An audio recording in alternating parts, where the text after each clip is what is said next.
Alright, now that's working. Man, things are really breaking around here as we're slowly phasing out all our current streaming setup stuff. But the point is, hopefully you can hear me now. I am Mark, the man behind the curtain, and today we're back in the Orion Arm working on our world building project, Dawn of Victory. So, if you're new, here's how things work.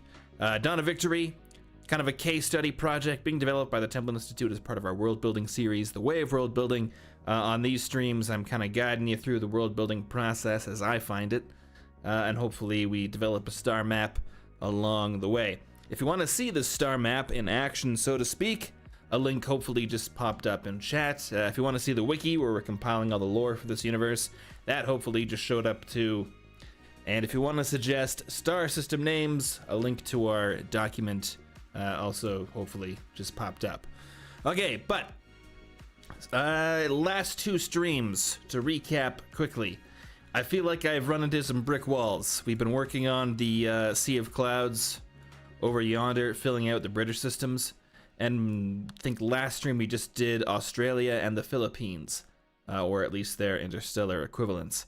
But I feel like I don't really know what I'm doing anymore. I'm just like putting down a lot of stars and hoping it lines up, and I don't know, I've lost my way.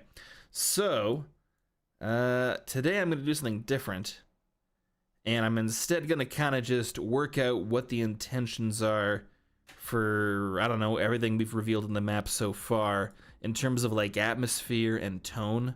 I've said before that I want each region of the Orion Arm to like have a different feel for it, and each subcluster within the region to have its own, you know, internal feel, or I don't know how you want to phrase it. Within the context of the Cold War, it'd be like geopolitics, but there's also like alien ruins and piracy zones and all that sort of fun sci-fi stuff. So, in this stream, I'm going to make use of my tablet, which I've been really trying to learn how to get better at.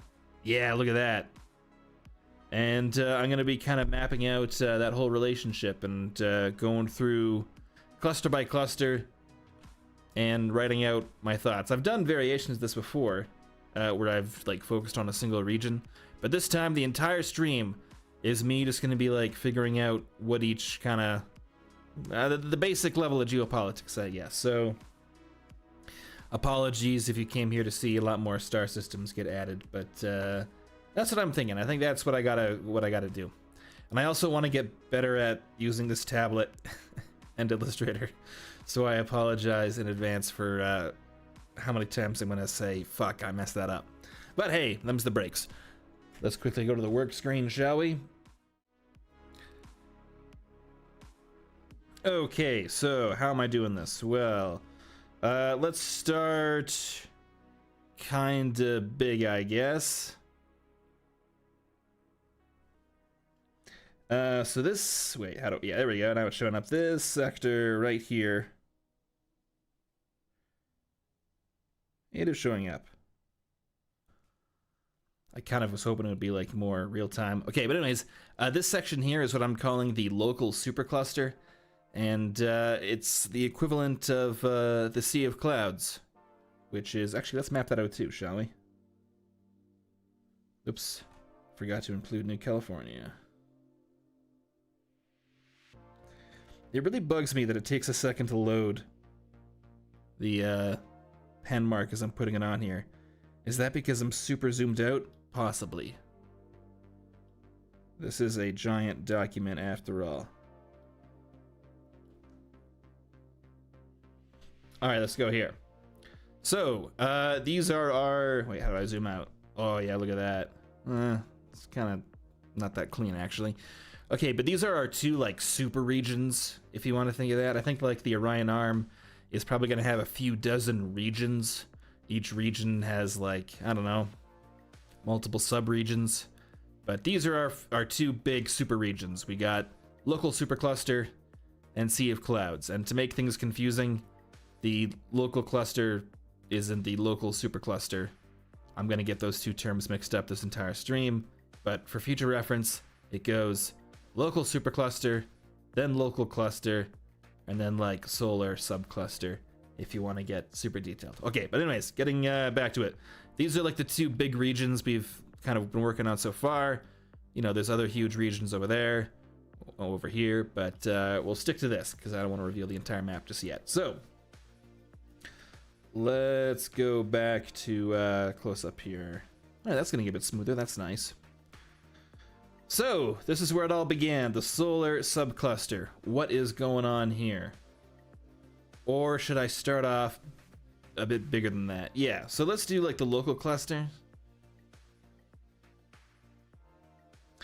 Its kind of theme is like, I don't know. This is like the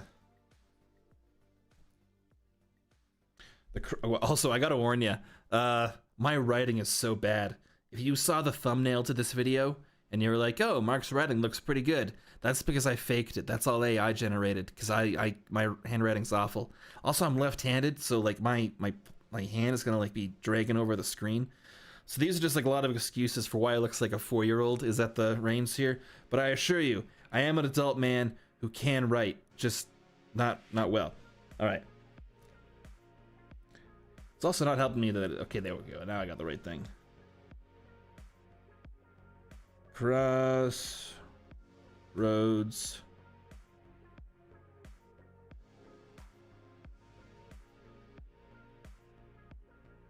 Of the Orion Arm. Spelled arm without an R. That's good. Now it kind of looks like shit. Yeah, all right, but that's fine. So the general vibe of the local cluster, which is again this like smaller part of the local supercluster, is that this is where all the superpowers and all the great powers are kind of coming together, forced together by geography. Geography in this case being those translate lanes. But in the grand scheme of things, we got like, what am I doing? I keep unselecting it because I'm left-handed. This is where my, okay. We got Oto coming here. We got the Soviets and maybe the Sphere coming in here. We got the Sphere definitely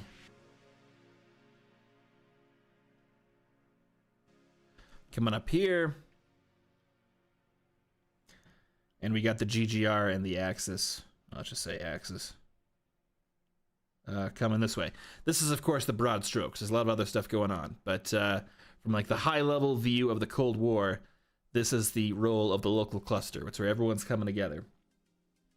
So, and also, is this interesting so far? I'm hoping so, because I'm not changing shit. But I'm hoping that by kind of like just explaining out the purpose of all these different zones within the world building context of what we're trying to achieve here, God willing, that'll get us somewhere. All right, so the solar supercluster, what's going on here? Damn it. See, I'm left-handed and I keep unselecting the stupid thing. All right, solar supercluster. We got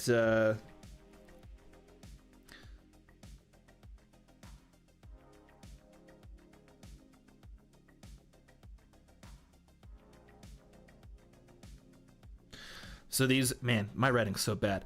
These are the old, like, independent colonies when the space race was just kind of kicking off. It became apparent, like, pretty quickly that if you are a superpower on Earth, you're not going to be able to get away with just, like, a single star system. The Americans kind of set the pace of colonization and claimed probably, what? Well, 13 star systems in the first wave, and then, like, another 20 systems over here, and the Americans are just gobbling them up left and right. So if you're the Germans and if you're the Japanese and if you're the Soviets, you're like, fuck, it's not enough to just settle on Tau Ceti if we want to be considered great powers. And so the Soviets start looking over here, the Japanese start looking over here, and the Germans start looking over here, and that sets the foundation for the modern Orion Arm. But in the early days, there were still colonizable planets here, so it was a mostly independent effort to colonize them. That key to that, I know, oh shit, I'm moving stuff. All right, so I am repeating myself. This is something that I believe we have done on stream before, but now it's all official and I'm going to be saving it. Wait, someone's correcting my spelling. Oh, there's no A in independent. That's the Canadian spelling. Sorry. but it is correct in Canada. Don't look into that. All right, so of the old independent colonies, we have Alpha Centauri. How far can I zoom in? Oh, pretty far. So it's like the top dog is what I've been calling it. It's a potential superpower, and it's like an OTO lapdog. So there we go. I should say it's top dog of... Nah, that's still... Wait, yeah. Okay, top dog of subcluster. Because it can't be a top dog and a lapdog. That doesn't make any sense. Although maybe dogs are complicated. Who's to say? So this, it's like the top dog of the subcluster, but that's like really underselling it. It's like top dog of the cluster. It's a potential superpower, and if you don't like Alpha Centauri, you would call it a OTO lapdog. Although, how true is that really? I'm gonna say, according to critics, like that's not set in stone. Let's not go too far. Okay, what else is going on in the solar supercluster? We got Sirius.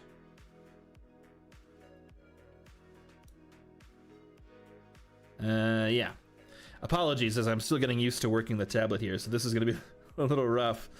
Okay, so... it's an ally of Alpha Centauri. I don't really know who founded Sirius just yet. It's probably independent as well. In fact, like, yeah, all this stuff's independent, so... I guess I'll just mark that. No, I already marked that. Old independent colonies. So they're an AC ally. I had this idea that, and let me know if this sounds fucking stupid. I always criticize it when science fiction gets like too like cartoony, because I like my gritty realism. But I thought it would be cool if like Sirius was like one of the first colonies to figure out that in like the Orion Arm, where every world is like super primitive, and you know Earth's about to die. And you're gonna have to start like growing your own stuff. You can't like be shipping in stuff. I figure like Sirius was one of the first to figure out they should start growing a shitload of trees, because like there's gonna be a need for like lumber and like timber and shit in like 40 years. So if they plant it now, by the time Earth blows up, they're gonna be like the principal wood supplier. And like eventually, you know, all the other colonies are gonna catch up. But I feel like, you know, America's gonna have their own forest planet, and the forest moon of Canada and all that shit. But I think like cool like timber being like a source of their economy seems neat, at least in like the early days, and then they became like a developed nation. So I'm gonna say like, based on wood sounds so stupid, but I'm gonna say like exports wood, and then like a smiley face with like sunglasses. I don't know. Never mind. It's just gonna export wood.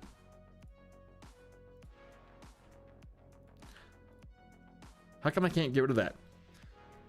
Wait, what the hell is it moving? Is it on my monitor? What am I looking at here? Why isn't that thing? Okay, it's fine. It's just Illustrator being a jackass. All right, sorry, I wasn't looking at chat. Is the wood idea like kind of interesting? I think that's like a cool idea. It sounds like too cartoonish. Like obviously their economy is not entirely based on wood. It's just like the thing that got them going. Almost I'm gonna save this because that glitch makes me nervous.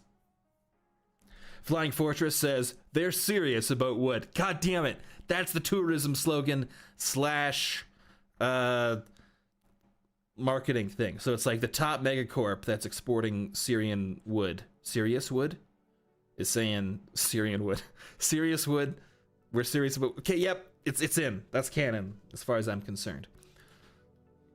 Wolf 359. Its purpose is to like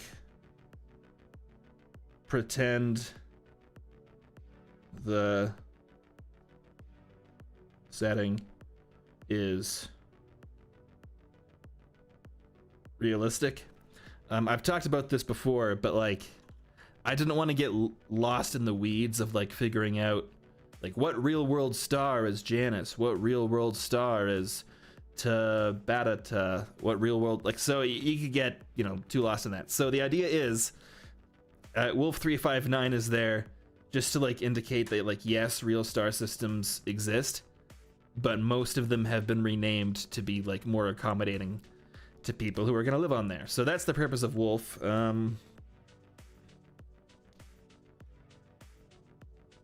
Okay, as for Tau Ceti, what's going on with it? A whole lot of nothing right now. They don't have a lot of lore to them, but they are an... Oops, let me figure that out. They're an ally of Alpha Centauri, and that's probably all I can say about them right now. We'll figure it out later. I mean, that's why I'm planning this out, right? To see where the gaps are. Speaking of which, let's get rid of that.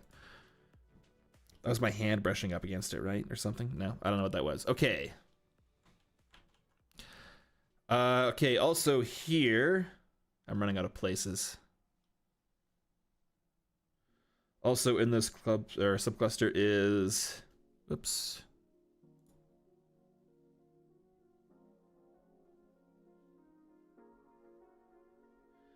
Sato Military Alliance. And again, mostly considered... Oh, that's the worst arrow. That's a bad arrow.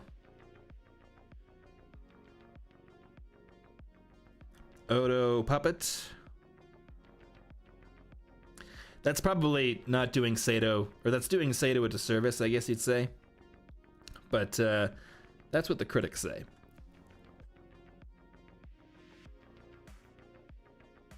Okay, so that is the solar subcluster more or less mapped out within the context of geopolitics and all that stuff. Any questions about the solar subcluster before we move on? Anything that needs... oh, Eridani. Yeah, shit, I forgot them.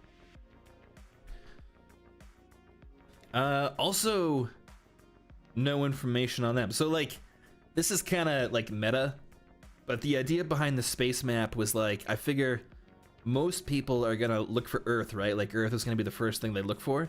So I wanted to, like, introduce the concept of, like, independent star systems get their own symbol, and then there's, like, this weird symbol, and then so they'll be forced to look at the eventual legend. So the only reason Eridani has multiple nations on it is to get people familiar with that concept. But that's, like, a stupid world-building meta thing.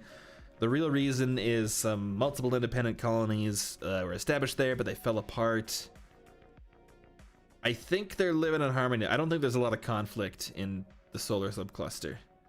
But we'll definitely say that Epsilon Eridani got a raw deal.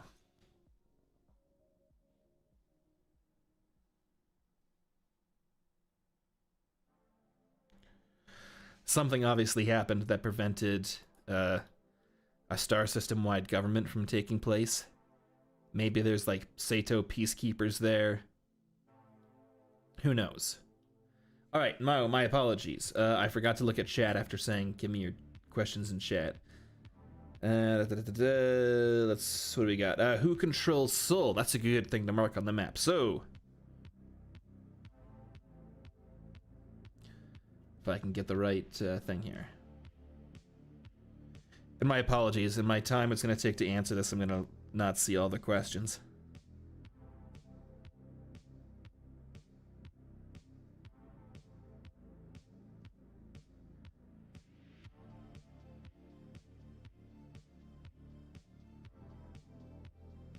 Solar quarantine zone. Nobody is allowed in there unless you're a part of the League of Nations task force, or you're a pilgrim who's been on the waiting list for a while, and now you finally get to be in orbit of Earth. Nobody gets to go on the surface, though. Arthur Revan asking, hey Mark, isn't exporting wood by space and without space elevator would make it expensive as fuck? Generally, we're saying that by the evacuation era, when like Earth was really getting fucked up, trans-atmospheric craft had evolved and gotten cheap enough to the point where like getting a spacecraft into orbit and back like isn't the hardest thing in the world. it's getting to the point of like, you know, where international shipping is today. But okay, I gotta keep going. And mostly map questions. Travis, you were asking, is SATO an acronym for something like Solar Area Treaty Organization? That would make more sense. I think it's just an acronym for Solar Treaty Organization, but I wanted to get the A in there because SATO is in Call of Duty Infinite Warfare, and I thought it sounded really fucking cool. So I threw in the A. So technically, if we're like being technical, it should be a lowercase a, because it doesn't actually stand for anything new. All right, now that's more accurate.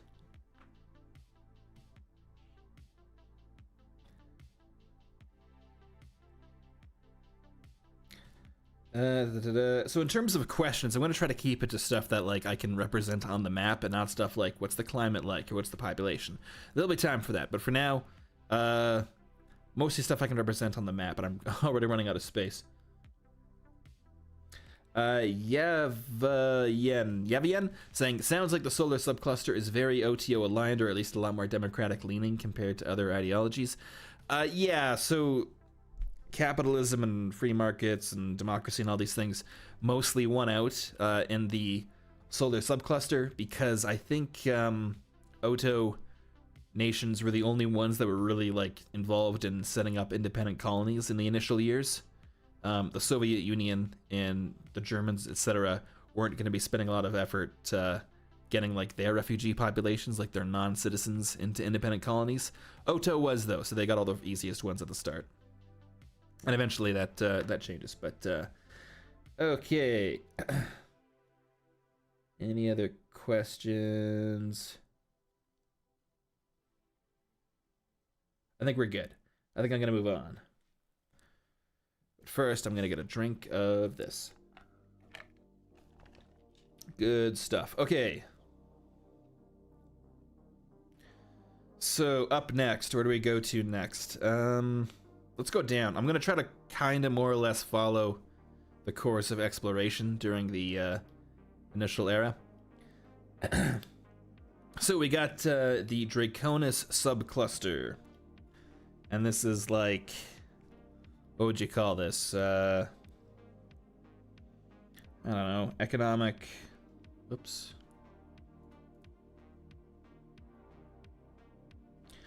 Actually, I won't write right over this. I'll be somewhat considerate to, wait, what's going on? It's doing it again. All right, that'll eventually go away, I assume.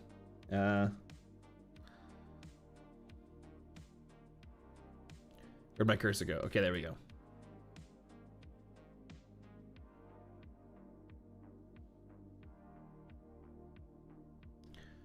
Economic heart spelled weird. Jesus.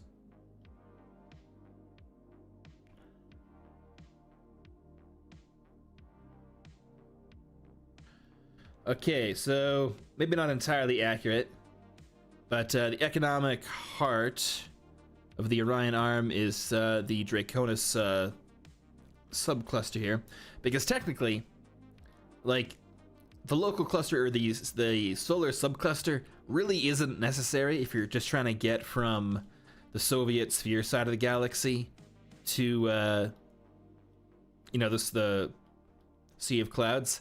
You're not actually needing to go through here. Instead, you go through here, but there's no inhabitable planets there.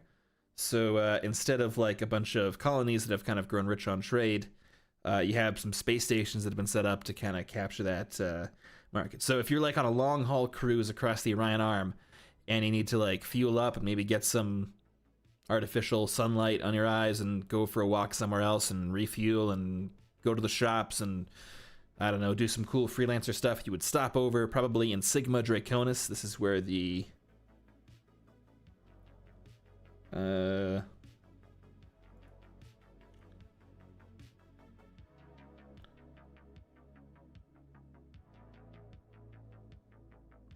don't know how to spell orbital.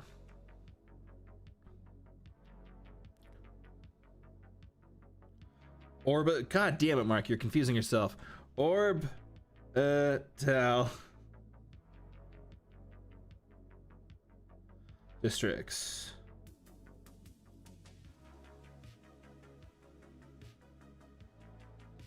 All right, so this is where we have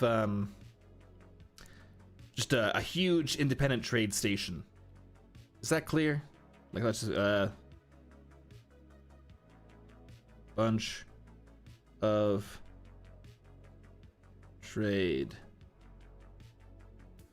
We're hosting a role-playing community on our Discord server right now, and most of the channels originally take place in Sigma Draconis on one station amongst the orbital district, which is like a collection of hundreds of stations linked together by docking ports and stuff. It looks really cool. We have concept art of it, but we haven't released much of that yet. So yeah, this is where like the big trade station is. I don't know. There's probably like spin-offs in Theta and Delta, but for the most part, the action is happening in Sigma. So let's say Trade Junction is what we'll call this. Okay, what next? Is this like readable? I think this is pretty good. Okay, next up, the Apollo subcluster. And this is another, what do we call this? Let's call it critical trade node. So the idea behind Apollo is it's really hard to like blockade or impose any kind of control on Sigma Draconis, just because like it's a bunch of stations in a gas cloud. There's no planets to like put armies on, or it's just a difficult kind of system to hold, right? To control and to have any sort of legitimacy around governing. That's why it's independent in the first place, is because no nation can really claim it under how interstellar law works in this universe. But the same is not true of the Apollo subcluster, which has inhabited planets, it has nations, and so if you control the Apollo subcluster, you're kind of controlling Draconis, at least in some ways. You're controlling that critical Oto sphere / Soviet junction. As such, I should probably mark that off as like different.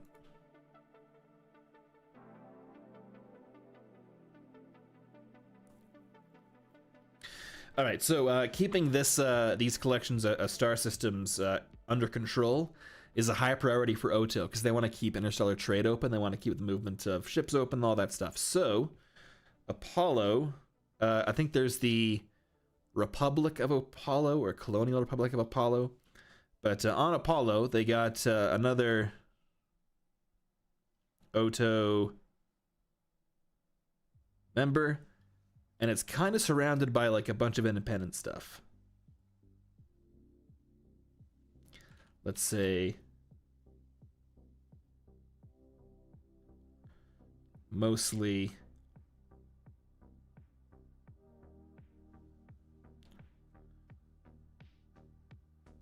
so keeping Apollo under Oto's thumb is a way of keeping the entire Apollo subcluster in control. And I'm not sure exactly what the politics are going to be here. I think there's definitely going to be some like, it's a little unstable, let's say that.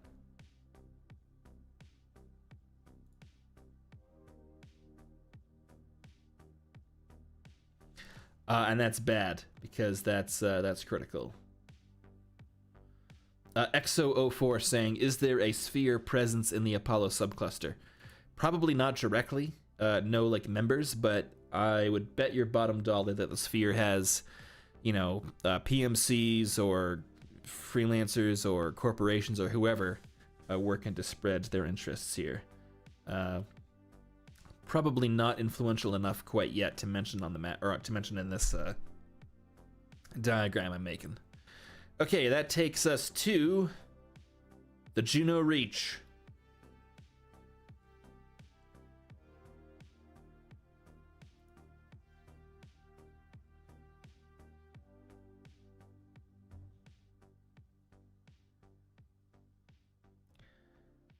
All right, Juno Reach. So, you may recall early in one of the previous streams, we talked about the Solar Wars, which were like the biggest interstellar conflicts between Alpha Centauri and its allies, the group that would eventually become Sato, fighting against Vega, the up-and-comers in the local supercluster. That war ended in Vega's defeat, as we'll get to later on. And it left a kind of a power vacuum and some unsettled questions across the Orion Arm, or I guess the local supercluster more locally. And a lot of those were in the Juno Reach, where Juno and Vesta... Let's kind of mark these off. So Vesta was... old ally of Vega, local power. We released a graphic on our social media. I think the link is broken on my stream setup here, but if someone in chat wants to try to link it, it might get auto-blocked, but I don't know, we'll see.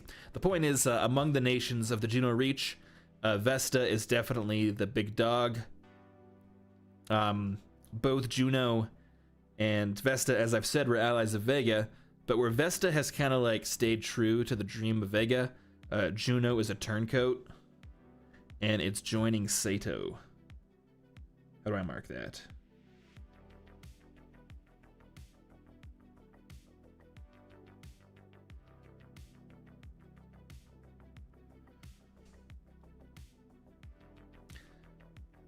Yeah, and it's joining Sato, probably because... Actually, let's try to add some more variety to this.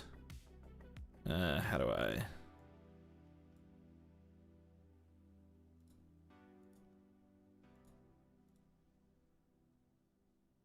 Is that gonna work? Come on, give me a break. Hey, there it is. Okay.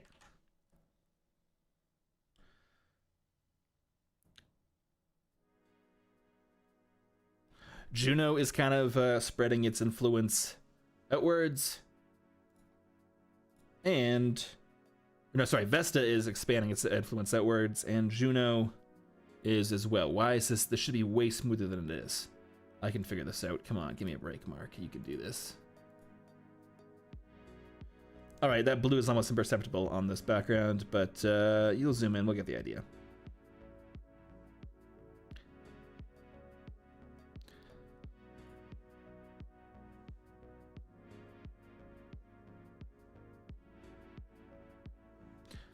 So that's kind of a gross yellow color. I don't like that. Try to make it at least somewhat palatable.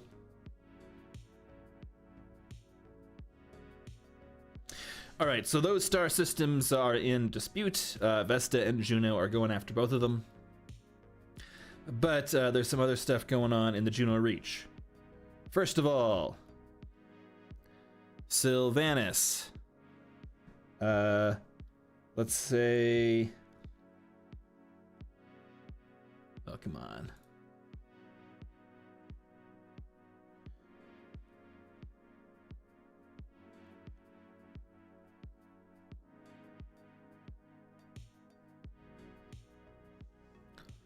Hopefully that's at least somewhat surrounded. That's supposed to say on Sylvanus, there is a major Oto ally that's kind of surrounded by hostile powers. Let's say that. By...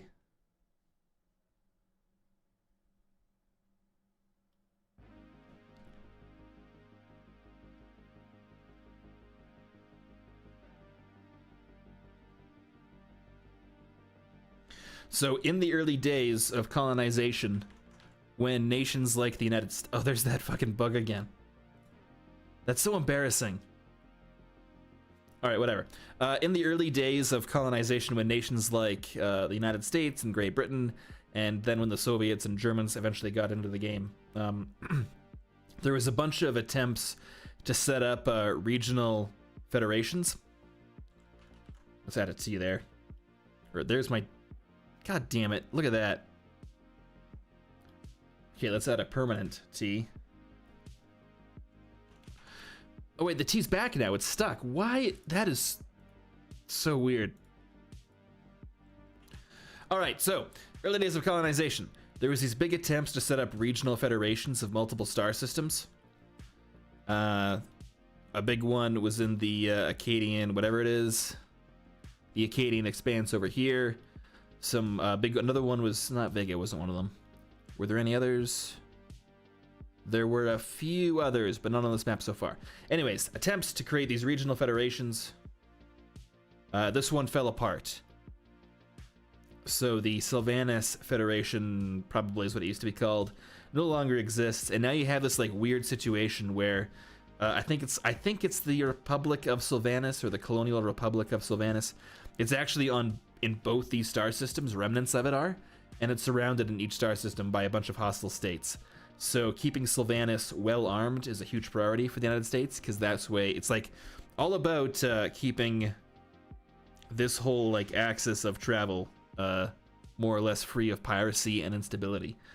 Sylvanus and Dia aren't as important as Apollo is, but if things like go to hell in Sylvanus and Dia, it's only a short trip away from Portunus, only a short trip away from Apollo, etc., etc. So it's setting up the dominoes is what's going on here. So a bad scenario for Oto would be Juno doesn't get access into Sato for some reason. Sato is weakened. Maybe there's like a war in Dia, Sylvanus, that area. That cuts off ties here, which then causes chaos in here, and all of a sudden this major economic artery is fucked up. So that's what's going on here. Any requests for which region to go to next? Because I think that's the major stuff in the Juno Reach, unless I'm forgetting something important.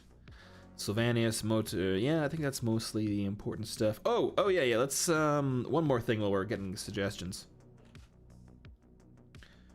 We also got, oh boy.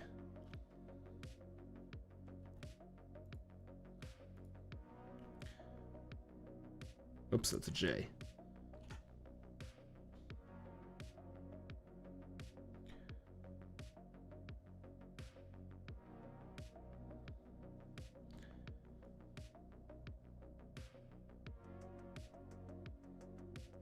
If you follow us on social media, again, hopefully someone will post links to these in chat.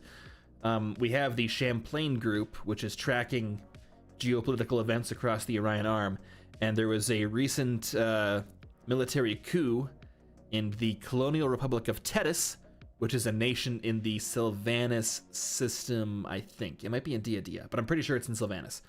They're not actually affiliated officially with the Comintern. I don't even know if the Soviet Union has recognized that new government, but in terms of like the latest moves to happen in the region, that's what's going on. All right, what are we talking about next? The Indian Arm, New Canaan, Vega. Yeah, let's do Vega, and then we'll do India. Who else do we got? Yeah. People's Republic of Tethys, formerly the Colonial Republic of Tethys. I think even Champlain got confused about that. Okay, so moving back to the center of the galaxy, the solar subcluster. Hold on, I'm gonna cough here. 1 second, I need a drink anyways.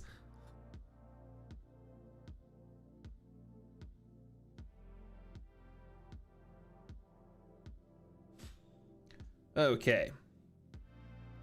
Where were we? So in terms of Vega's purpose. Right, so let's get in here.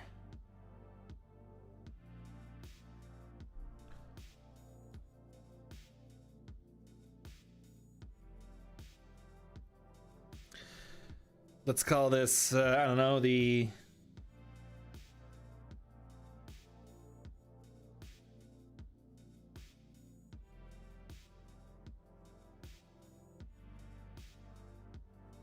Uh-oh, did it freeze? I cannot move the map. Come on, give me a break. Oh, I'm getting the blue thing of death. Hold on, we're just gonna sit still. All right, any other questions while we're waiting for this to not crash? Because I can't remember when I saved it last.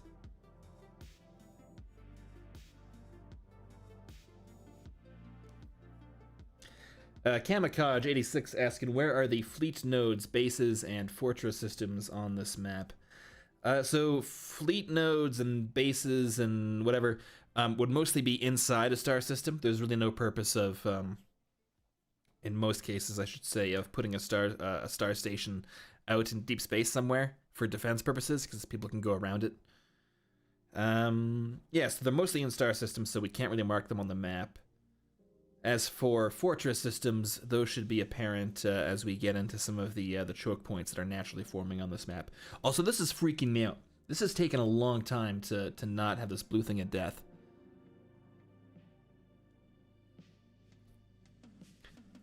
I'm gonna trust... Oh, fuck!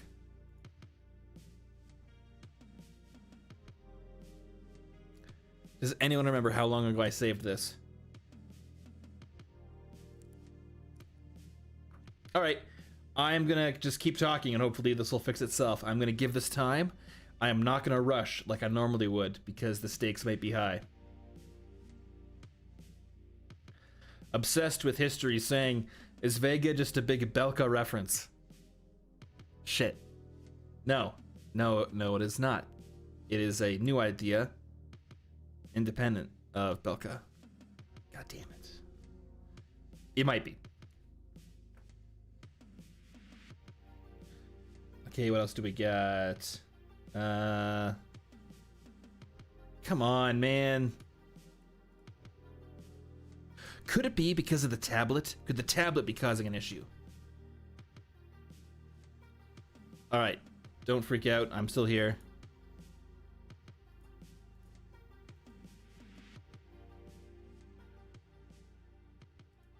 Alright, my apologies. I'm gonna restart some stuff here. So let's go back to the countdown or the waiting screen.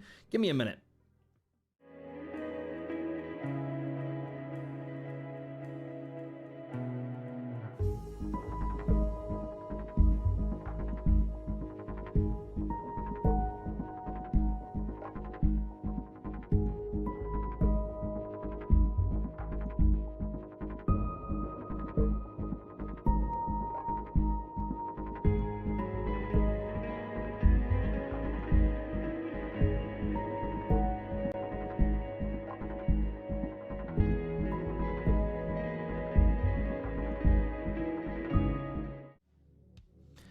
Okay, we're mostly back. He said as the thing broke. Okay, now we're mostly back. Thankfully, it looks like we didn't lose any work, but it was a scary one for a second. Probably a side effect of using this tablet for the first time. Okay, so I believe we were about to do Vega. Yeah, that sounds about right. And we're gonna be saving more.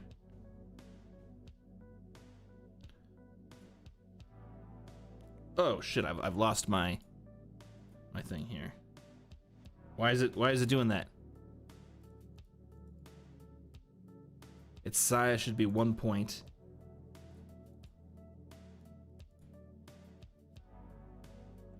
All right, good enough.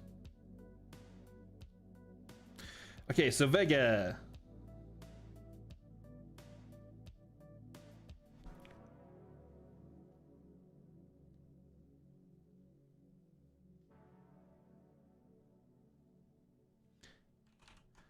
Okay, I can spell. Vega was a former great power, like Alpha Centauri, more or less. It was an independent colony that was established early during the colonization era, but had no connection to Oto or any other great power. It was wholly independent. And it had big dreams of reforming the entire local supercluster around kind of a new balance of power. Didn't work out. Now, I don't know. Now, divided.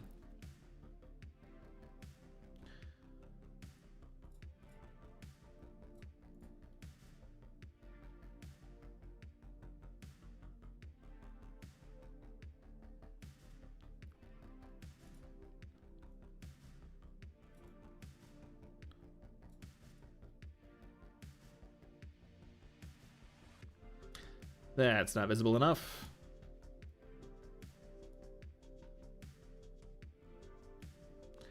Is that good? Yeah, it's probably good enough. If I could just type or handwrite. All right, so whatever. We got the right coming in from one side. We got the CCP from the other. And the point of this area in the grand scheme of things is to be one of our major flashpoints. This is a place where if the Cold War is going to start, it might start here.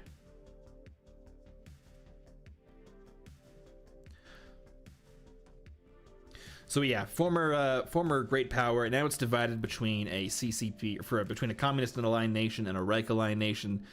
Military equipment is pouring into this place. I think also in that social media account we're posting updates. Like, you know, the Red Army is positioning tens of thousands of modules that will be needed in the event of war in the system. As for areas between Vega and the solar subcluster, we got Arcturus here. And Arcturus, no idea.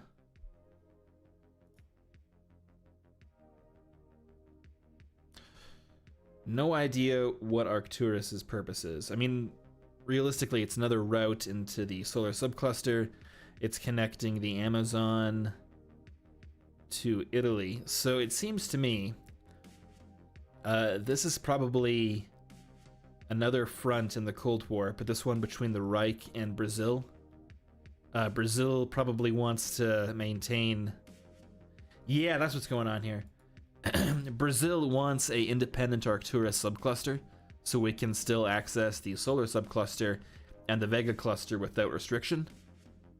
The Axis would love to control Arcturus, so they control the cluster, so they control this area, so they've kind of locked this off. Yeah, I think that's the grand geopolitical goal. So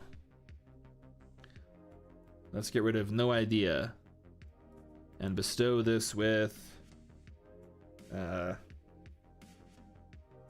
don't know, let's call it critical, we'll call it strategic node, I guess.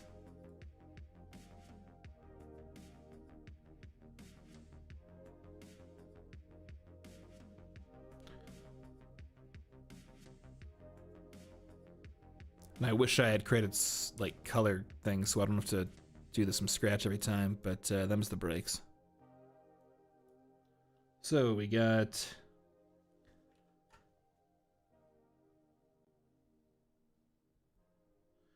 Axis.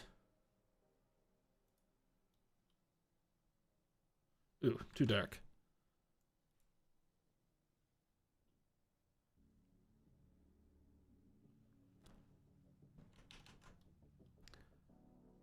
And Brazil, where are you?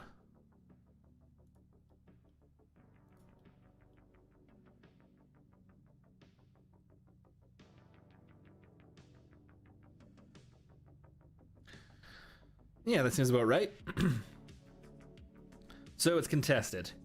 Arcturus probably knows its worth. I think it's a former... What did I just do? How do I reset that? I don't want the entire thing to be curved. Oh, man.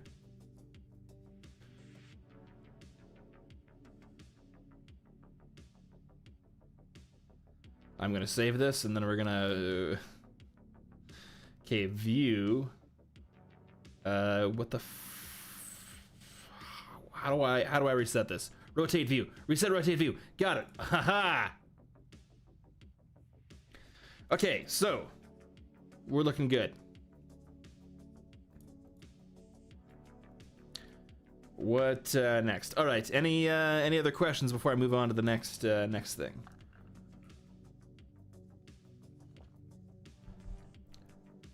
Which maybe will be Brazil or India.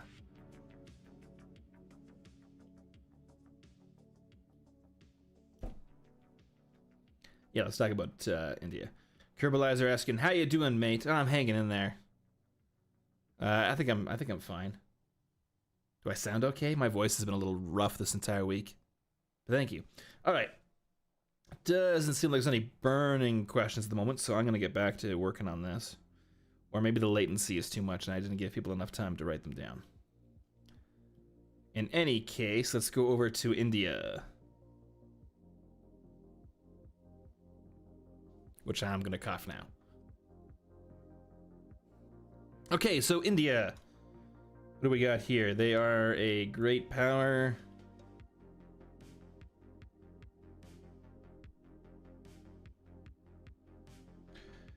Great power and a potential superpower. And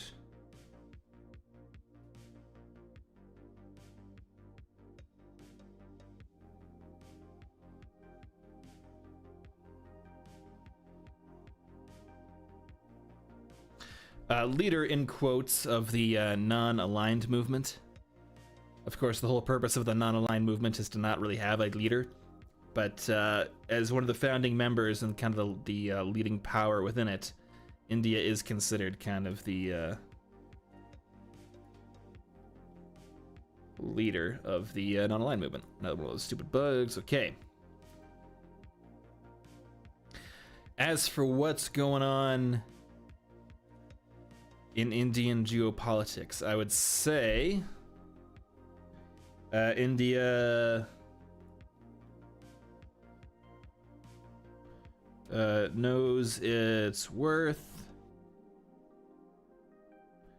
has options,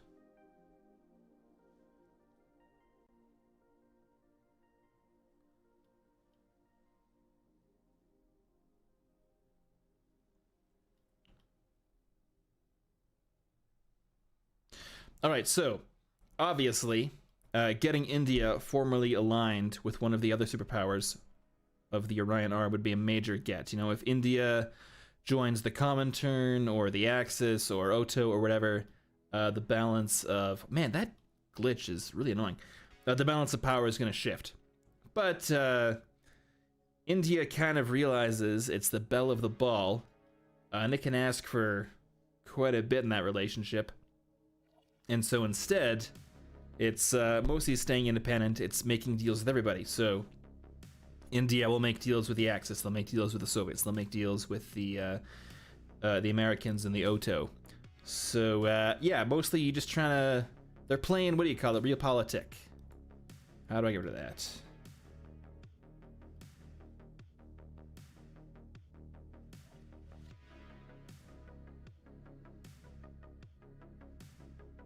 How do you spell realpolitik? Is it just realpolitik? Or is there like a K in there or something?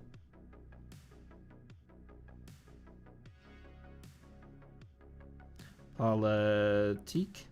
Realpolitik? Alright, I think that's right.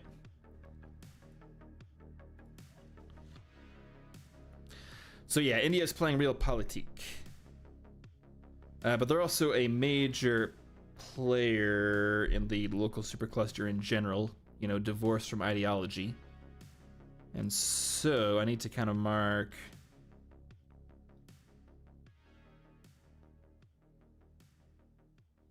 Oops, that's not the right way to do this.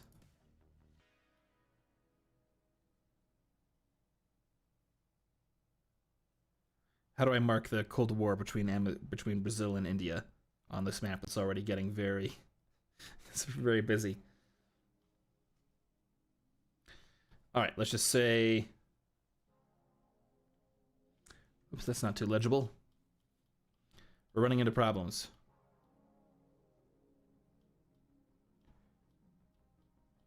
Oh, let's put it over here.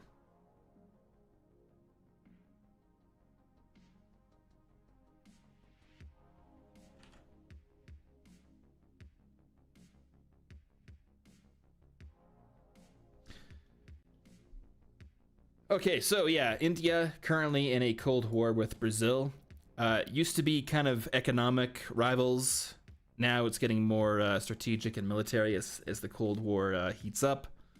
So Amazon, or I keep calling it Amazon, Brazil and India have, you know, stations and interests all throughout the Apollo subcluster, the Juno Reach. We have these concepts called Interstellar identification zones, or I forget the acronyms, but we call them IDIZ, I think, inspired by real life air identification zones. And it's basically like if you have a military starship entering a star system or an area within a star system, you have to notify certain powers. And India's IDIZ zone encompasses like the entire arm and part of the Juno reach and part of the Apollo subcluster. And not everyone agrees with that because it's kind of crazy. So that's what's going on there. And let's mark the alternative. Cold War with India. Yes, that's looking pretty good. As for the Pakistan direction, I mean, part of the intent of putting, like, from the world building, you know, meta point of view, part of the reason why India and Pakistan are closely together here is that we wanted to indicate that, like, nations who might be rivals or with bad relations in this timeline aren't, you know, fated to always be enemies, and that, you know, human conflicts can rise above whatever. They're not predetermined.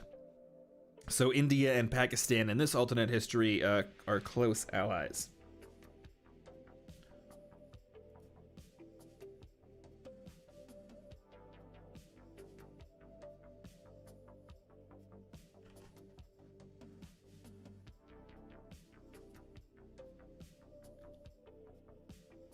Which, I don't know, kind of optimistic. You can have a bit of optimism even in a gritty sci-fi universe. And then we kind of reach the edge of the local supercluster. And the Soviet Union is that away. Other areas of note in this general direction. Not really much to say about this kind of crossroads, but I guess that's exactly what it is.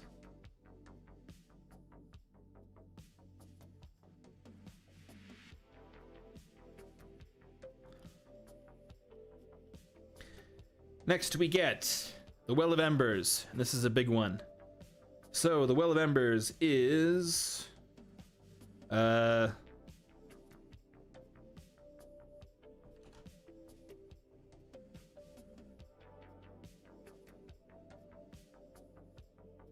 do you spell nursery? E-R-Y or U-R-Y? Nursery, it's gotta be an E. Does that look right?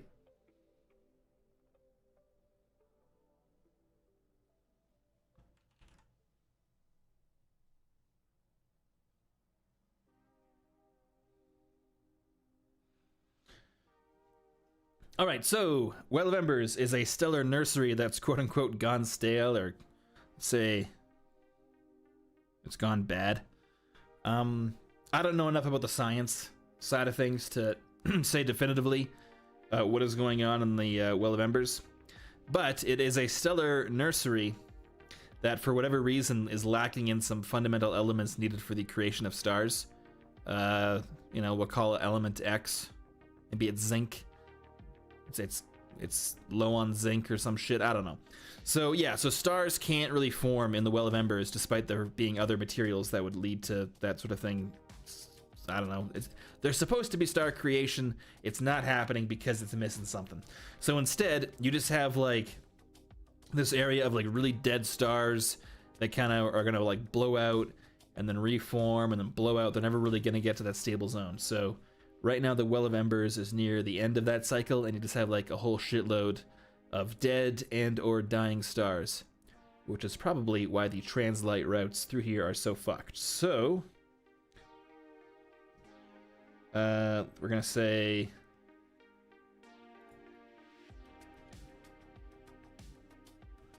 let's see.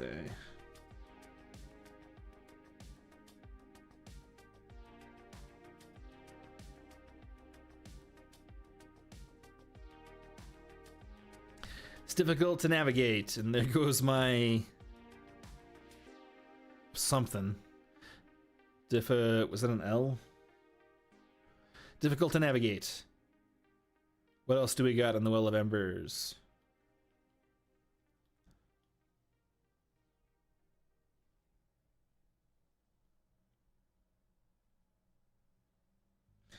There's... Is that getting too complex? There's alien ruins in the Argulu system, and maybe some others. But there's also, let's say, rare minerals, resources. So, oh, and of course, what does that mean? Pirates. So, this is kind of like a taste of the far frontier. The far frontier, of course, being a place that's beyond the reach of most national governments. Yeah, but this is just like a real mess of a area in the Orion Arm. No colonizable planets, but a bunch of, barren rocks and whatnot. But the formation and, destruction of these stars in rapid succession, and, rapid in the sense of cosmic time, creates like a lot of rare resources. And I don't know, I don't want to get into the science of things too much, but whatever is valuable in the Orion Arm can be found here. Gold, or, zinc, whatever the fuck. No, not zinc, it's short on zinc. The point is, there's reasons if you're a freelancer who wants to get like a mining career going, there's reasons to go here. But there's also reasons not to go here. Because the translate lanes are so fucked up, it's become a haven for pirates, and it's part of a wider smuggling lane, but we'll get there. So, stellar nursery that's gone bad, difficult to navigate. There's pirates, rare minerals, resources, and alien ruins. And it's also, like, good for smuggling.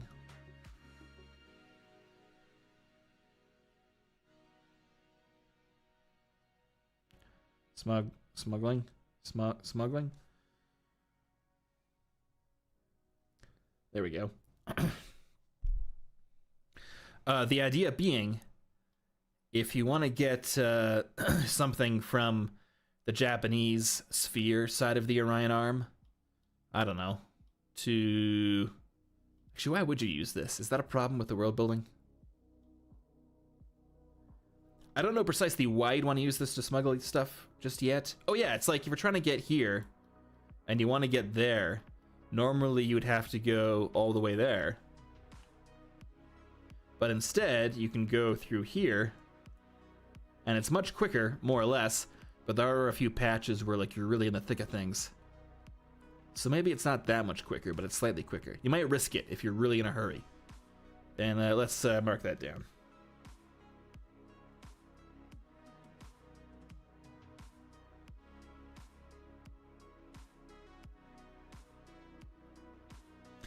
We've been calling this the Ular Ketawa. I forget what that means. I think it's like red snake or crimson snake. It's kind of describing the look of this nebula pattern here. So, but this is a, what is this? It's a smuggling run.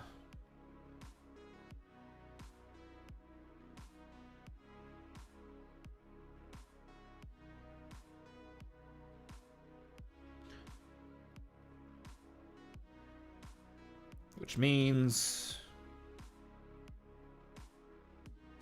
there's pirates. Pirates. Okay, that takes us kind of to the new Canaan corridor. But let's instead go back over here. Have I done Vega? Yeah. Man, I've done a lot of notes this stream. This feels pretty good. I hope this has been useful for those of you trying to figure out what's going on in this universe, because actually writing this stuff down probably elucidates a lot of the stuff left unsaid in all these streams. Okay, let's keep going.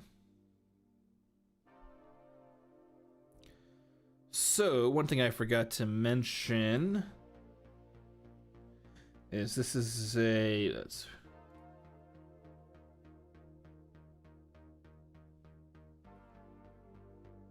let's call it major string.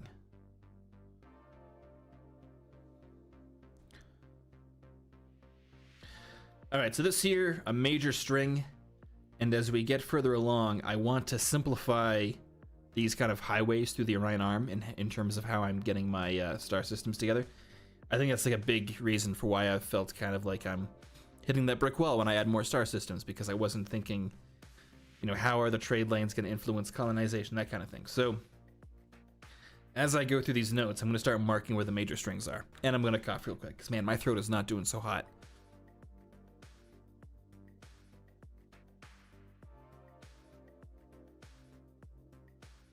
All right, I'm back. Okay, so there's one major string right over there. And there's another major string over here.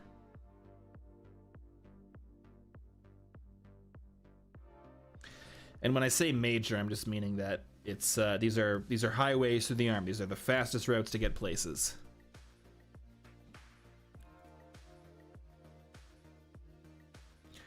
One of them's going that way.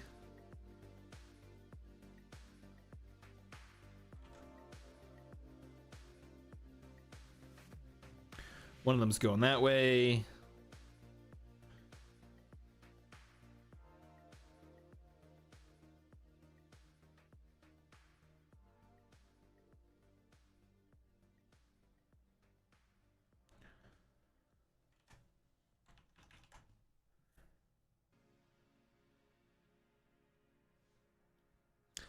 So those are kind of the major ways out. Oh yeah, so I forgot about this cluster here.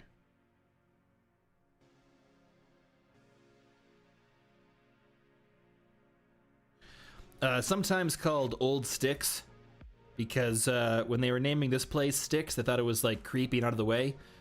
But there's like way older, creepier stuff that's out of the way in the Far Frontier. So this is now Old Sticks, and there's another Sticks in the Far Frontier, and that's the real Sticks, which is creepy and whatnot. I don't know, it seemed like a good idea to like plan to have some duplicates in the universe to like reflect real duplicates that pop up in real life. Okay, but the point is, this is the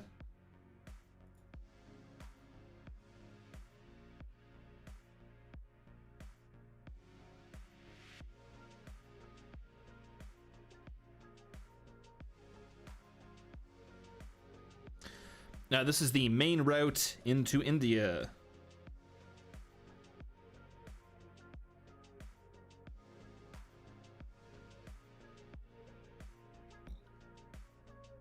Oops. And the idea here is that, what am I doing? So these cosmic strings were all discovered at different times. So the big strings through here were discovered first. And even though there was an awareness that a bunch of inhabitable systems were in here, nobody really knew how to get there until the route through Old Sticks was discovered. The Indian government grabs it up and starts to colonize this whole section here. So that's kind of why India doesn't have as many star systems as the United States, for example, despite having a larger population, because they were late on the interstellar colonization train. And they got lucky in that they found this like giant accessible cluster right next to, like relatively close to the solar system. So that's why India was able to get so much of their population out despite starting late. So that's the idea here. Okay, now what was I working on? I was referencing something, major strings. Okay, here we got major strings. Oh, and a super chat from I am the Guardsman. Thank you very much. Yeah, super chats always appreciated. Help keep the lights on, make these streams that much better. All right, has there ever been a planet leveled to dust like Earth that wasn't Earth? I'm gonna say no. Like not in warfare. I guess I'd say it like that. Like not with not in, what do they call it? Not in anger. Not in anger is the phrase. There's probably, I mean, there's certainly the capability to reduce the surface of planets to a bunch of molten slag or whatever, and that's what they did to Earth at the end of the second Synfaxi War. But in terms of like, has it ever happened since? Probably not. There hasn't been like a giant scale conflict that would necessitate that. But if you're a military analyst, you'd probably look at the scale of weapons being employed on starships and in armies and air forces and all these things, and you might wonder if like modern war has gotten too destructive for a planet to actually handle. and there's the fear that if like a major scale war were to start and people were fighting over, you know, Tau Ceti, maybe the planetary crust of Tau Ceti Prime wouldn't be able to handle the orbital bombardment. So, no, nothing happened yet, but the fears are out there. All right, thank you for that. Let's get back to it. The Encruzilhilda subcluster. So, Brazil in general, I think it needs a bit of a rework. This was like one of the very first sections we designed when we were making the map here, and I've since then gotten a bit more experience in how I want these star systems to look, and I feel like India is a pretty good example of that, and Brazil is not. So, grain of salt, or what do they call it? I don't know. Just keep that in mind when I'm talking about this stuff, because some stuff is going to change here. But the Encruzilhilda subcluster, I'm thinking Pirate Haven.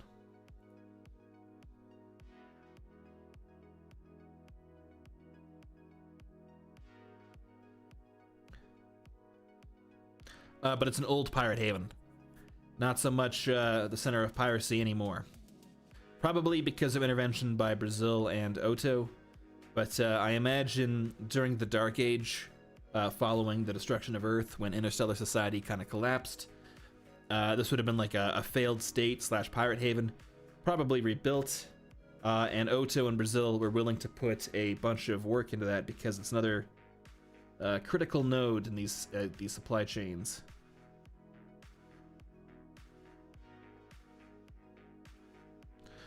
Much in the same way that the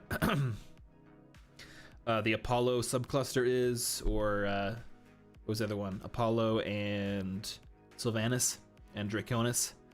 Keeping control of Encruzilhilda is just as important to Otto as these places are, because they're trying to keep this line of Translite stuff open. Okay, but it's an old pirate haven, and I feel like Callio especially maybe has some lingering remnants of that. I think there's a bit of it's a rougher place, let's say. Rougher around edges. And part of the reason why it's rougher around the edges is because it's right on the edge of the Calypso Deeps. And this is kind of like the second major region of the Orion Arm. If the local cluster is a major region and the local supercluster is like a super region, then that's where Calypso Deep kind of falls into this relationship here. So, Calypso Deeps, what's going on here? This is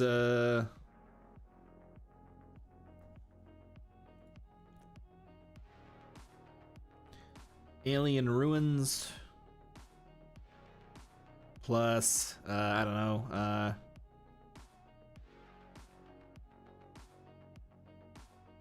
how do you spell?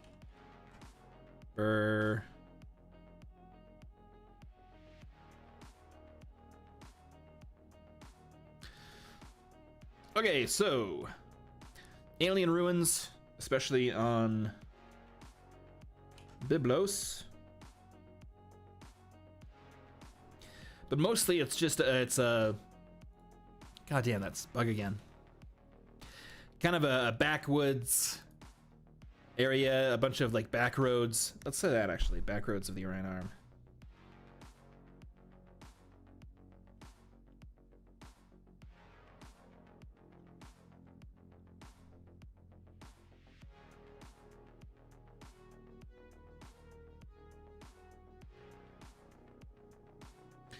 So yeah, if you want to get from the American systems to the new Canaan corridor, for example, you would need to go through the Draconis subcluster and then the Apollo subcluster down here, and then you're at the new Canaan corridor. Or you could go through the lower part of the map here, down to the French systems, and then back up here, so forth.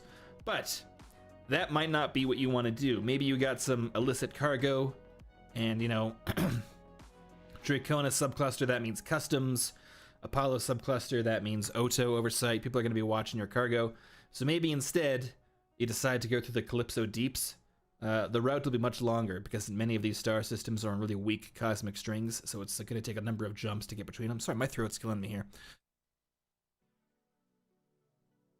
Multiple jumps to get between them, but no customs. Nobody's watching you, so you can kind of link up in the Golden Horn, which we'll get to, go through here, end up on the other side.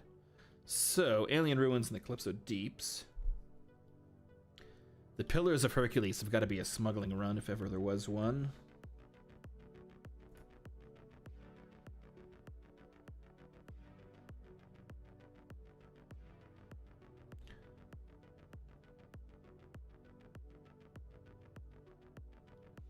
So, I mean, this whole thing is just a smuggling run. Alien ruins, smuggling runs. Not a whole ton of pirates, though. Piracy in general doesn't fly, but we'll get... I guess we can get to that now. The exception is the Golden Horn.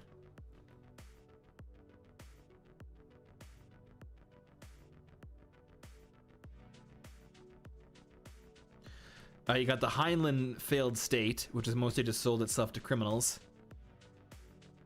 You got Colwood, which is probably an OTO member. Oto's way of keeping control over this vital part of the trade line. And then it's just, you know, hub of... Why isn't this working? Oh, because it froze again. Shit. I'm not touching shit. I'm not doing nothing. Fuck. All right. Hold on, folks. Let's try this again.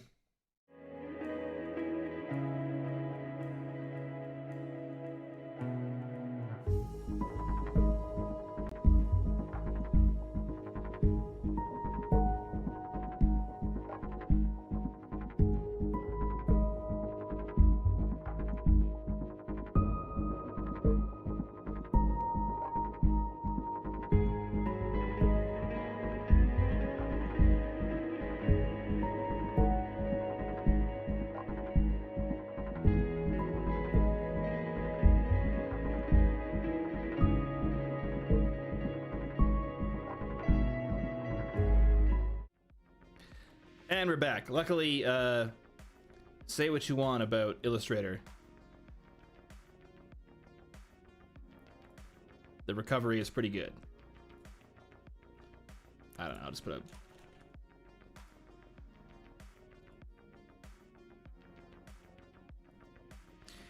Okay, let's get back to it. No, it just froze again. No, it's saving. It's fine. We're fine. We're fine. Woohoo. Okay, ooh, but my, everything else got screwed up.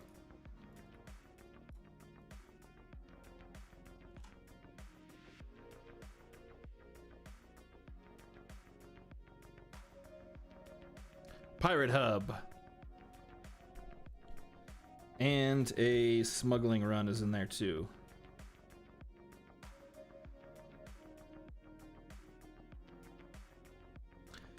Because it's a major shortcut. The Golden Horn.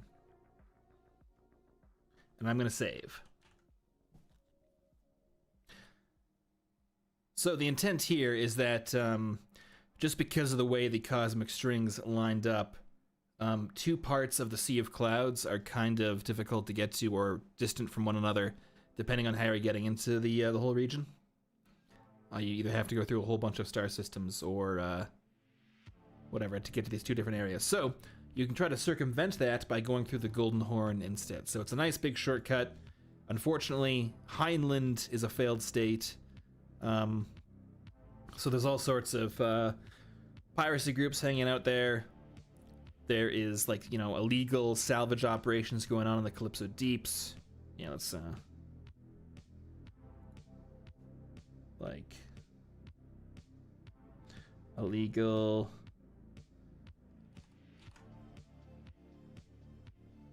alien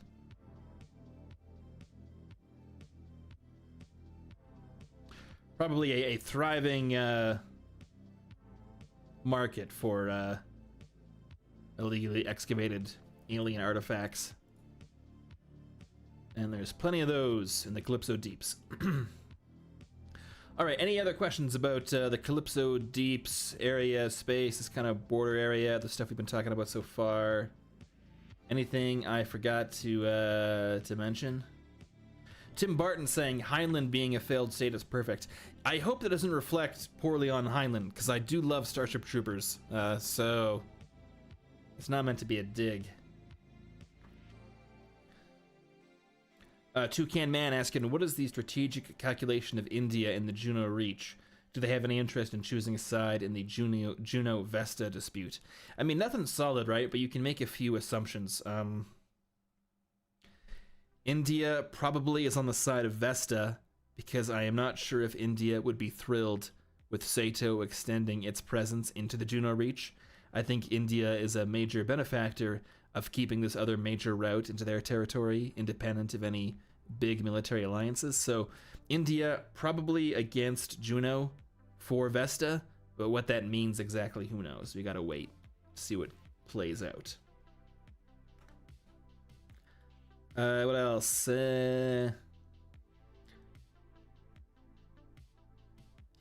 Exo4 asking, who owns Dionysus? Yeah, that's a good question. I haven't really gone down here yet. Yeah, I guess I don't have any notes for them beyond just independent colonies.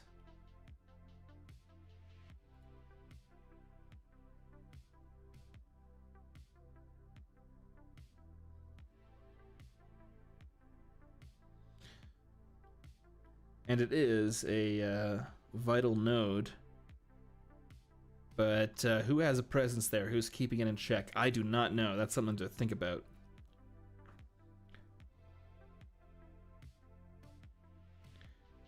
Okay, yep, let's keep going. That takes us kind of close to the new Canaan corridor. But instead, let's go to Sakane subcluster.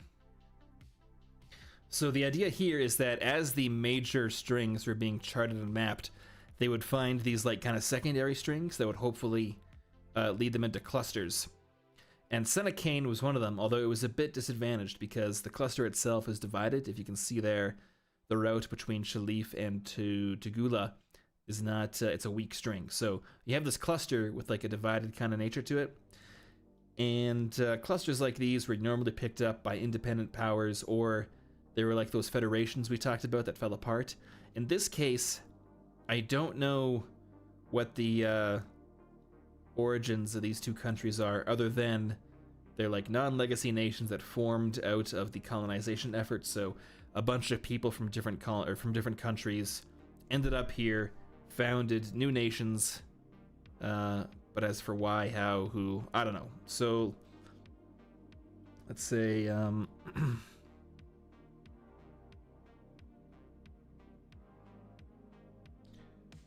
non-legacy nations. I guess they're kind of up for grabs. We'll say they're independent.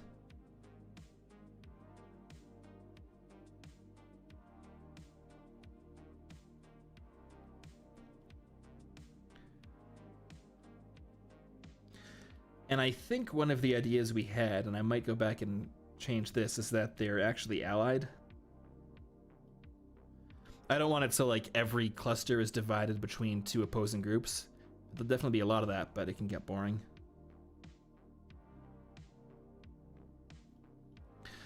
And together they serve as the counterbalance to Turkey, so there's a bit of a Cold War going here.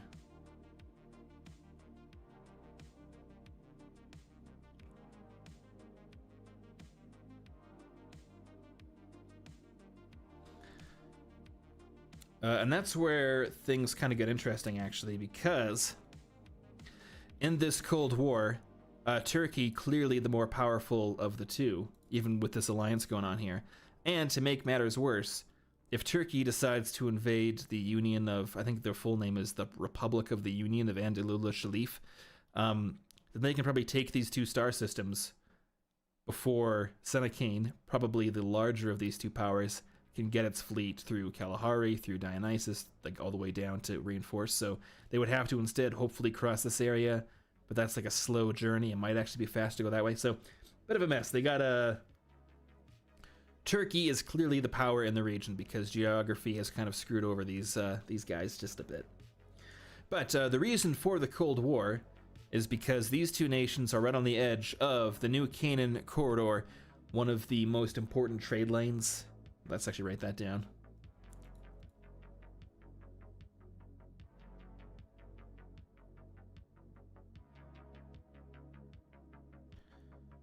Let's say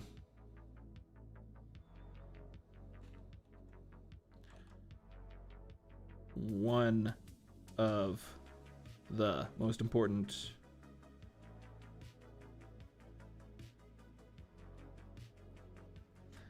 Okay, and the idea here is that the New Canaan corridor was discovered late in the colonization era, so there was like a huge flood.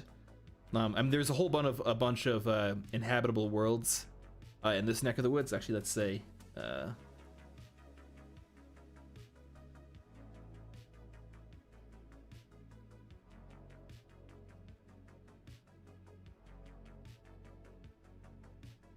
so if you're a poorer country, if you're a nation that's not a part of a major military alliance, if you're an independent group, if you're a corporation or whatever, if you're trying to get off Earth, one of the cheapest routes to do it would be to get here. There's a whole bunch of worlds ready to go. None of the superpowers want to be here.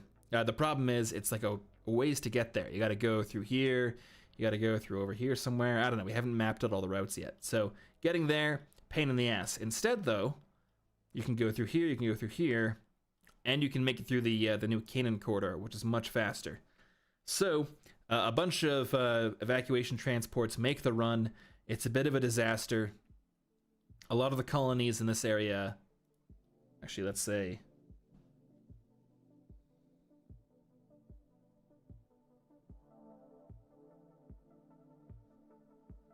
whoops, what did I just do? So yeah, this whole area, bit of a disaster zone, a bunch of wars, a bunch of rival powers, a bunch of ideological conflict. It's a pretty hot zone in the Cold War. However, it's also a really fast way to get to the sphere. So, despite the danger, this corridor here really important, kind of like the Strait of Hormuz, I want to say. You know, the Suez Canal, all these places that can get disrupted by, you know, pirates or war, and have the potential to screw up interstellar, or to screw up geopolitical relationships. So in this case,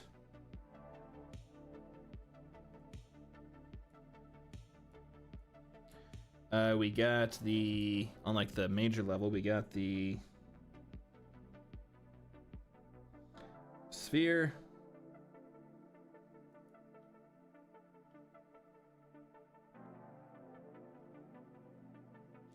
And Oto are meeting in the New Canaan corridor. But there's like a bunch of piracy coming down from the smuggling run, so there's like peacekeeping operations to keep systems like Rangda and Barong and Sulu in check. A whole mess of piracy. And I think one of the major ideas when you were mapping out the New Canaan corridor is that there would be two ways through it. So let's say like, I'm gonna have to put myself back into my, like, what was I thinking here? Oh yeah, so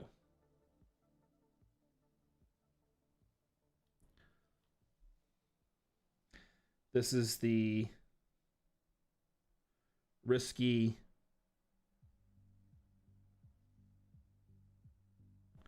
faster route. So this route is, you know, faster, but it's riskier because it takes you right down to the lower part of the Ular Ketawah. So there is a shitload of pirates, spelled with an R, right around here. Major pirate area. The safer route is slower, and it's here. Except I don't want to.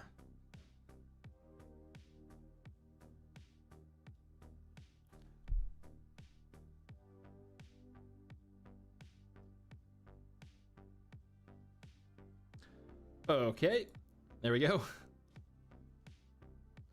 I've lost my E, but these things happen.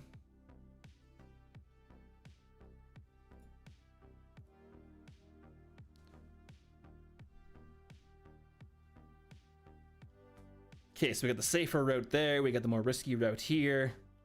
And I like the idea that, like, you can start off and you're like, okay, we're gonna take the risky route, but then once you get to Kenoi, you can be like, you know what, fuck it. We're getting reports there's like pirate activity going all about this whole area, so fuck it, we're instead gonna go to Enaluki or whatever. And then you get another chance to go off the main risky route on Barong, and that lets you avoid Rangda, which is like probably the worst system in the whole bunch. So you got a couple options to deviate from the risky route. So you could like go risky, risky, risky, and then veer off at the last second like a coward. But I don't know. I like the idea of having multiple way through the new Canaan corridor. And I assume that for those of you in chat who are like role players, I'm especially interested in what you think, because I think like a tabletop role-playing game would be pretty cool for the setting, and it's how I've been kind of like visualizing the world building side of things, of like what would be interesting in this area. So I don't know, if you're like an RPG player, I like the idea of like your ship's going into the corridor, you got like 3 different ways through with risk rewards, and that's going to get you into, you know, someplace else. Okay, let's keep it going. Man, this does look like the ravings of a crazy person. This area here.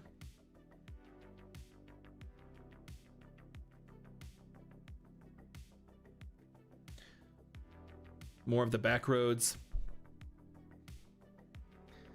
A big part of the setting is I want, there needs to be different ways to get to places just to make things more interesting. So I assume, going back to that RPG comparison, being able to like kind of plan out your route, maybe avoid the customs in New Canaan entirely, like you go Apollo, Opportunus, meet up with smugglers coming out of Dionysus, go through here. Maybe you don't want to go through the smuggling round, you go, yeah, I don't know. There's a lot of, I think there's a lot of interesting stuff going on here, but that's just my biased opinion. Okay, what's next? We got Piracy Zone. Brazil. Okay, what's going on with Brazil? So Brazil needs a rework. And what I kind of want to do instead, I'm going to map out the rework as opposed to what is actually on the map right now. So the idea for Brazil is going to be like...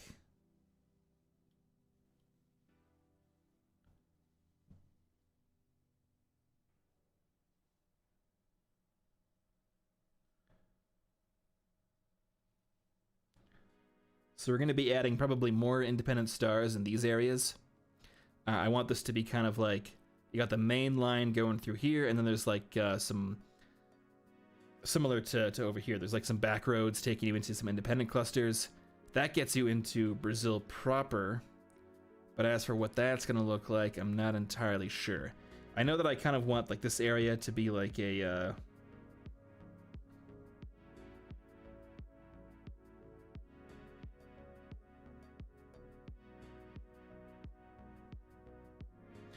I feel like this area is pretty interesting, and it's kind of near the border of Brazil and Grand Colombia and Chile to an extent, so I kind of want to like add something kind of in this area just to make freedom of movement a bit more interesting and different ways for starships to go. But as for Brazil, it is the counterbalance to India in local cluster. And it leans towards Oto and the United States. Not entirely sure what Brazil's politics are going to be beyond that. I feel like Brazil wants to flex its muscle a bit and maybe extend its presence into the local cluster a bit more. And it's rubbing up against India. That's probably what's going on. Aside from that, I don't know. I'd want to put more research into Brazil before I speak definitively on what their deal is. As for what's going on here, this is going to be another major front in the Cold War, I think. So this is another flashpoint.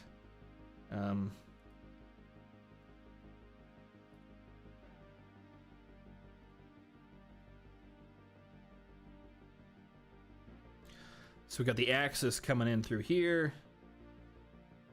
And we got, what's a good color for Brazil?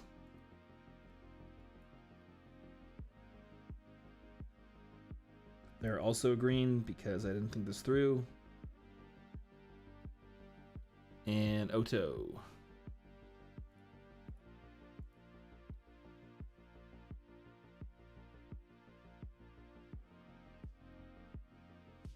Something like that. So we got kind of a, call this the, oops.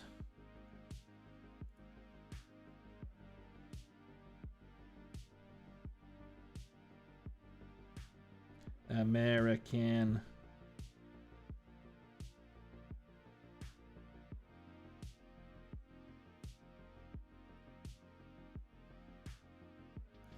So yeah, the idea will be to transform this into more of a another intersection between a bunch of various powers with more independent systems, showing the influence of Brazil rubbing up against the Axis as expressed through Argentina, which is, I think, a...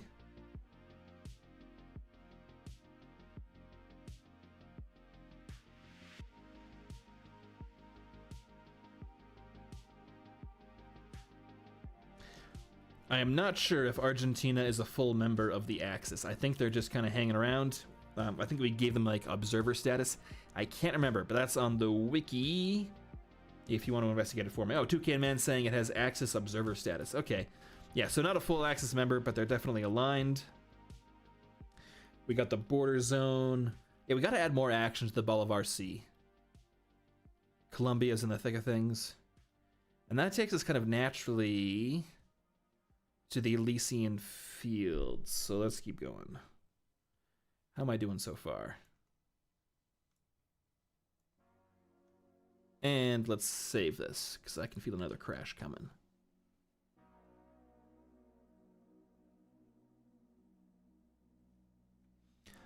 XO4 asking, where is our southern South American brothers, Uruguay and Paraguay? A good question. Possibly absorbed into Brazil, possibly absorbed into Grand Colombia, possibly have their own nations somewhere in these independent clusters we're going to be adding. Maybe they're somewhere around here. Or maybe something I wouldn't mind doing is adding a non-legacy nation, so like the Republic of, you know, whatever, but then have that be the evolution of a legacy nation. So having, you know, Uruguay and Paraguay evolve into the Star Empire of something. So that's one idea, is that not every nation survives with its original name intact. Maybe there's some other stuff going on. So that might be a good opportunity to kind of showcase that idea.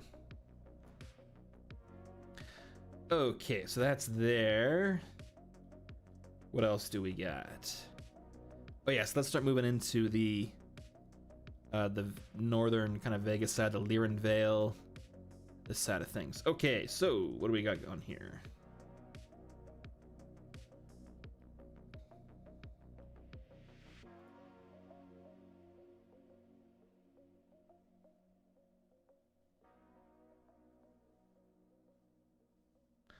So that's the highway to the German Reich, which is why, you know, Germany was so intent on controlling Vega. As for what's going on in these star systems, I am not sure. You might come back to that, because I think finding that out is going to require revealing the map. So don't want to do that quite yet. Instead, let's go over here.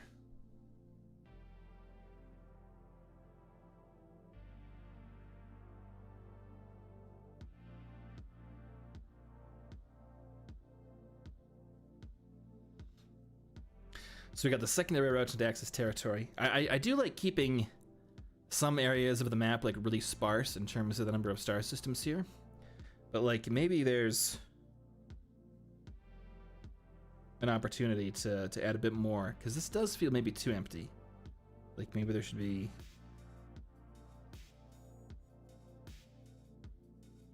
Is that going to ruin it? I do like having those differences in the frequency of star systems, but I don't know. Have we gone too far in this area? I am not sure. Like, it looks kind of unfinished. So maybe just like a bigger cluster around Kerrigan or something, and we keep the rest empty. But apart from that, okay, now we get to Axis space. So we got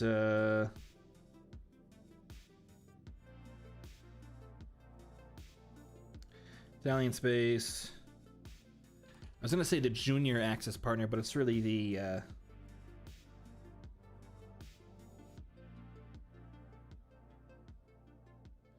it's the second Axis power. And what is going on in Italy? Okay, so what is Italy doing in the Cold War? It's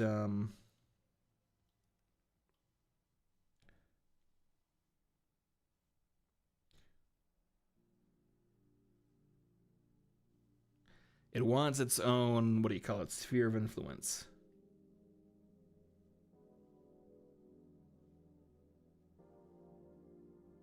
I cannot spell worth a damn, holy shit.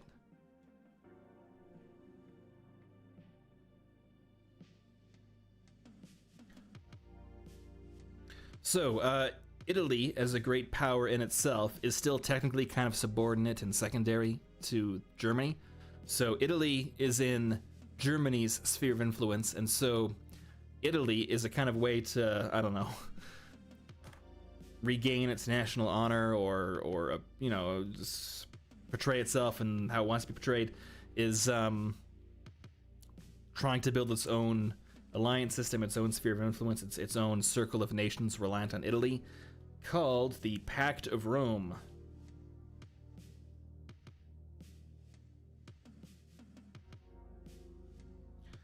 This is another major alliance between Italy and, I don't know if this country has a name yet, but Sepulta.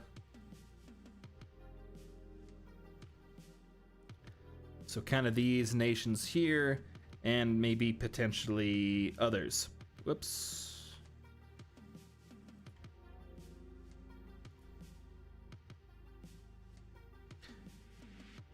Italy considers the Elysian Fields in general to be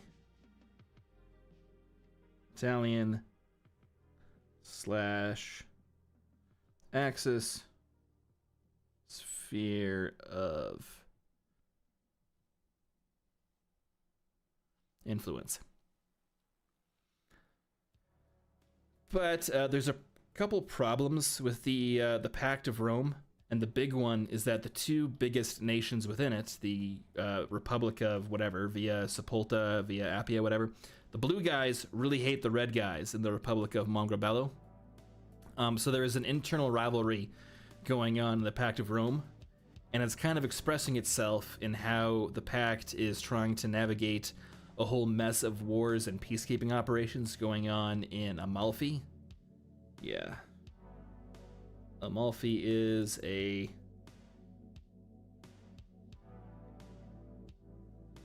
hot mess.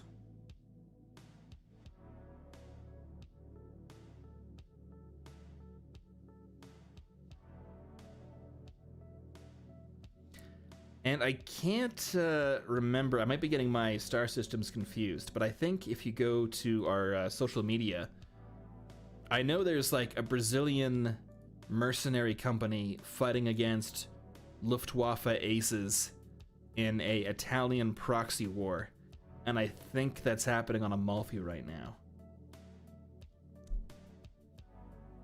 But at the very least, there is a proxy war going on.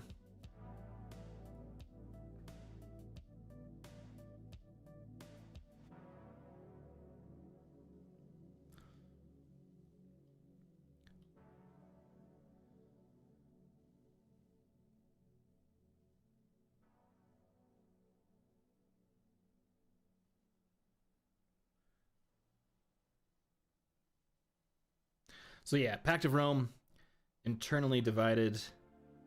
Okay, thank you, Alexandrian Codex, saying that the air war is happening on Amalfi. So, what do we got? We got, in geopolitical terms, Brazil is kind of working on behalf of Odo, so we got Odo coming in versus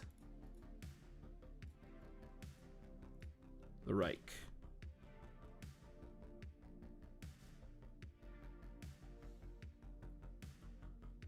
So yeah, big proxy war happening in the center of the Elysian Fields, the Axis in Italy, and nobody wants that on the Axis team because instability in the Elysian Fields jeopardizes the Axis' ability to keep Oto out of the Elysian Fields in a more permanent way.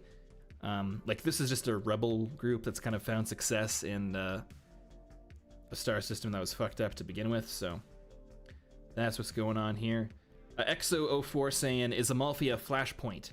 For those of you who don't know the reference, we've said that there's, I think, 9 areas in the Orion Arm which we consider major flashpoints where shit could go down.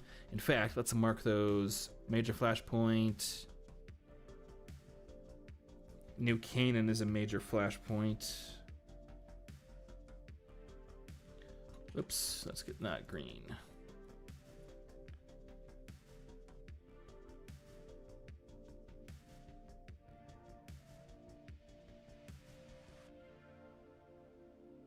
All right, almost spelled correctly.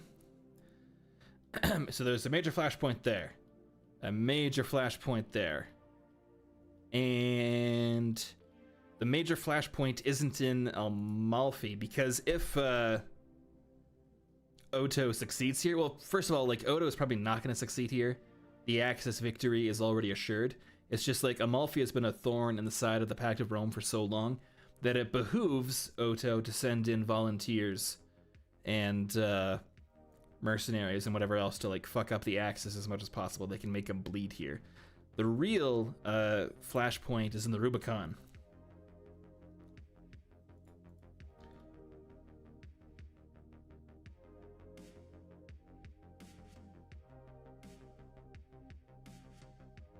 Maybe flashpoint is the wrong word, because flashpoint assumes that something is occurring, whereas this is more like the potential for a major flashpoint is here. Like, any one of these could go hot. That doesn't mean they're currently hot, but whatever. So, Aurelia.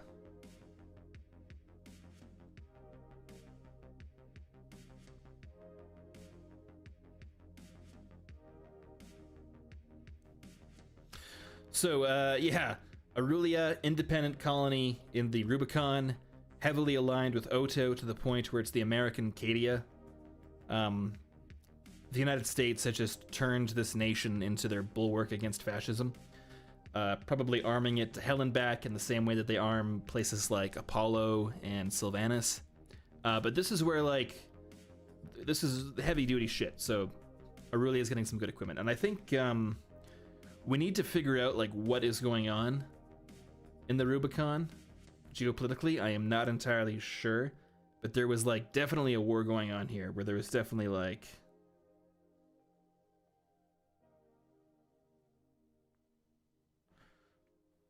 something like that was going down. Whether Aurelia had allies, whether Oto itself or the Germans stepped in, who knows? But this is a major flashpoint, and it's, I don't know, so American Cadia. We'll say Odo. I really got to get into the habit of saying Axis rather than German.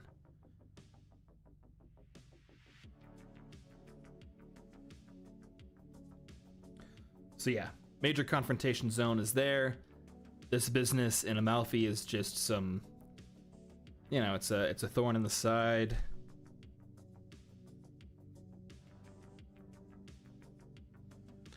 God is in there. But apart from that, what have I done so far? Man, they're gonna find me dead with this, like, printed on my walls, and some, like, grizzled investigator is gonna come in, and they're gonna be like, Jesus Christ, Scribbles are nonsense. Thousands of books full of it. And yeah, I think that's how I'm gonna die. And they'll just find all these ravings in a lunatic, and they're like, clearly he went off the deep end. Things weren't going well for Mark. But I don't know. This looks pretty good. I feel like this is explaining a lot of my thoughts pretty well. We got 10 minutes left, so I'm gonna spend some of that at least. My throat's kind of getting to me here, so let's save this right away. Maybe I was naive, but I assumed that I would be able to get through like all the descriptions of the map this stream. Like I wanted to have like all of the Sea of Clouds done and mapping out the major zones, but I guess I had a lot more to say than I realized. I've been talking for 2 hours, so I think I'm gonna keep this going, and next stream I'm gonna keep out mapping these different zones. We'll start planning out what's going on in the Sea of Clouds, and maybe we organize this a bit better. I am the guardsman saying that all the flashpoints should be red. Yeah, that's a good idea. Making this a little less crazy looking might be a good idea. But in the meantime, that's where we're at. Any burning questions before we call things to a close here? Aqueltium Questio saying, overall, I'd say a good basic summary of the local supercluster. Thank you very much, yeah. And I realize I got the boundary of it wrong. The local supercluster probably extends, like, down there, because the entirety of the Calypso Deeps is in there. And the Odd 121 saying, would France and the UK/Imperial Federation, if that is indeed what it's going to be called, be more active in the Rubicon, whilst the US is being more isolationist? No, France is more worried about Japan, I think. The UK is also worried about Germany, but there's like other ways to get into the German Reich, so the Acadian Expanse is going to be another flashpoint, or maybe not a major one, but another border zone. There's going to be border zones between Otto and the Reich all along here, so there's multiple. So this being the closest to American, like this is the American focus. Okay, Vega 295 asking, sorry, how are space habitats in DOV? The big ones, like the ones in Sigma Draconis, imagine hundreds of really big space stations connected together by long, really long arms of docking gates and stuff. Space stations connected by train lines in space. I don't know. We got some artwork. It'll be revealed when it's revealed. Diadem is saying the roundels for India, France, and the PSA look very similar. Will that change? Yeah, all the roundels are temporary unless otherwise noted. The more we add, the greater the chance that there'll be some ones that look the same. But in terms of like New California and India being an issue, I don't think so, just because they're so far away. People will get it. And what else do we got?